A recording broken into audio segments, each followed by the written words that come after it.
just because our mind comes up with whatever ideas throughout the day, meaning even when the thought pops up, just because the thought is popping up doesn't mean it's real.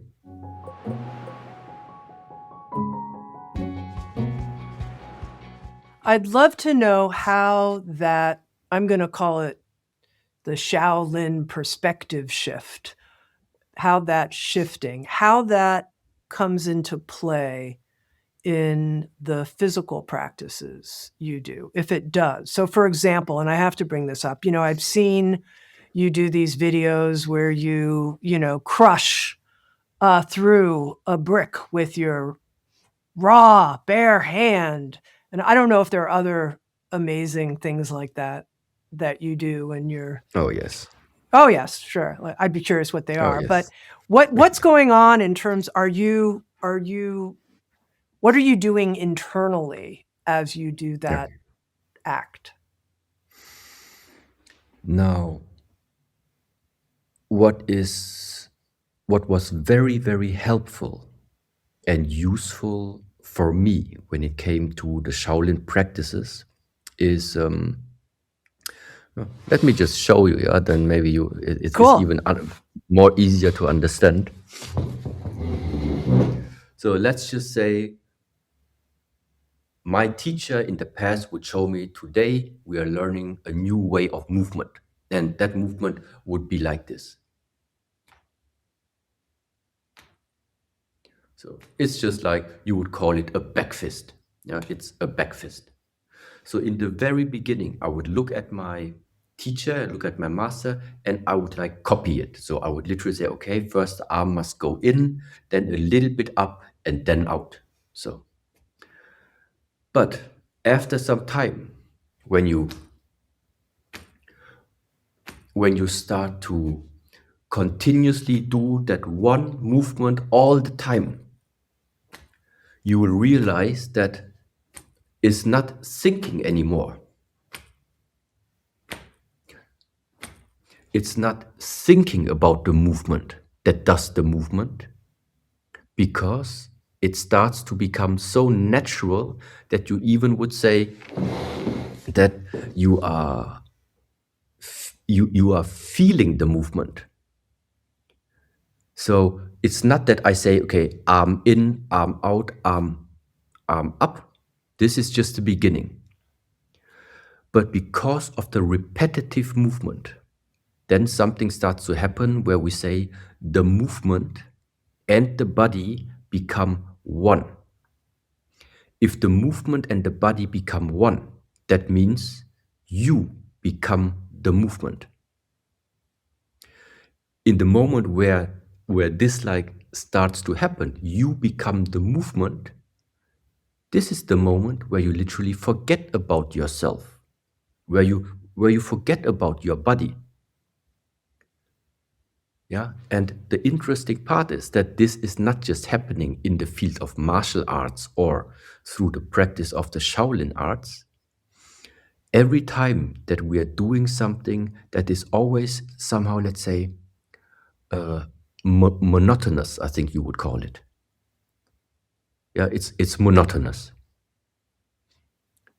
At some point, it is so monotonous that you become one with whatever you're doing there, and there is no thinking anymore.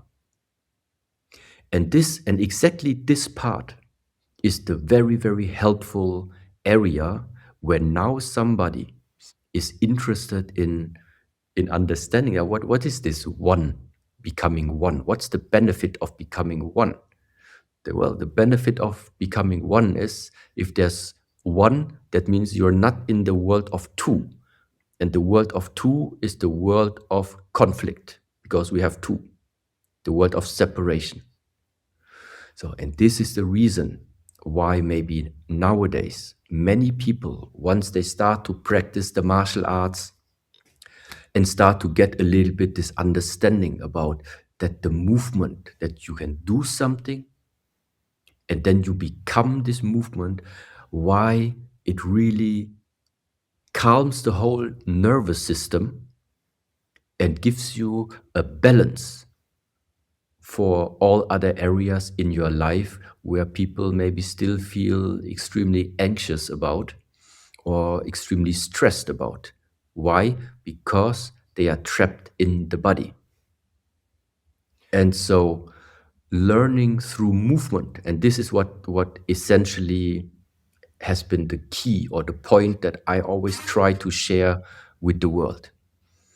Using the body to enter and discover a perspective about yourself which is beyond the body. Discovering something beyond the body, but through the body. That is it. Let me ask a very beginner let me ask a very beginner question here, which has to do with when pain arises and you're trying, like, okay, so for example, I was reading your book, Shaolin Spirit, and I thought, Tammy, try one of the practices. And I thought, oh, I'll try the horse stance, the Ma Bu stance. I've seen Yes, people wonderful. do that. I know how to do that. Let's do that. So I'm doing it in about I'm embarrassingly so, not very many minutes of holding it. I was like, ow, this is painful. I want to stop. But I said I was going to do it for longer, so I'm going to keep going. No, I want to stop. I wonder what Master Shi Heng Yi is going to say to people who start feeling that burning pain. What do I do now?